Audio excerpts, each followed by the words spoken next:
अगर आप अपने जीवन और सफलता की डोर किसी और की उम्मीद पर छोड़ दिए हैं, तो यह आपके जीवन की सबसे बड़ी भूल है। भगवान ने आपको अपनी बुद्धि और विवेक दिए हैं ताकि आप खुद पर भरोसा रखकर आगे बढ़े और सफलता हासिल करें।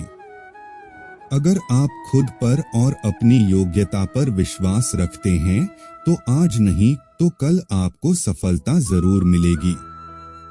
यदि आप अपनी सफलता की उम्मीद दूसरों से लगा रखे हैं, तो आप असफल होने के लिए तैयार भी रहें। मैं यह नहीं कहता कि आप किसी चीज से उम्मीद न रखें, बल्कि मैं इस बात पर जोर देता हूं कि आप किसी भी चीज से उतनी उम्मीद रखें जितनी टूटने पर भी आप मजबूती के साथ खड़े रहें और एक बार फिर नई शुरुआत कर सकें। आप जिस भी काम में हाथ डालते हैं, आप हर बार फेल हो जाते हैं और फेल होने के डर से आप एक नई शुरुआत करने से कतराते रहते हैं और आपका पूरा जीवन इस डर में ही निकल जाता है कि आपने अगर कोई नया काम शुरू किया तो वह भी फेल हो जाएगा। मैं आपको विश्वास दिलाना चाहूंगा कि आप हार मानने के बजाय हर काम को सही तरह से करने का निर्णय लें और तब तक करते रहें जब तक आपकी सांस चलती रहे।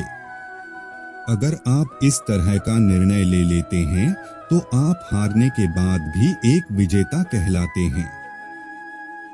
वह विजेता जो कभी हार नहीं माना, पूरा जीवन जीतने में लगा दिया।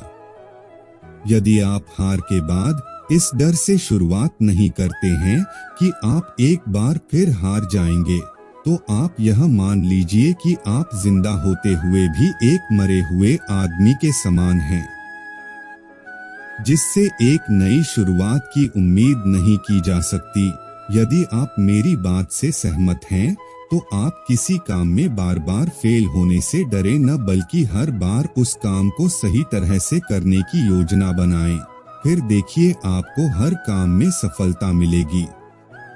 अगर आप चाहते हैं कि आपका हृदय पवित्र हो और उसमें भगवान का वास हो, तो आपको बस यह करना है कि आप दूसरों की मदद करें, किसी की निंदा ना करें।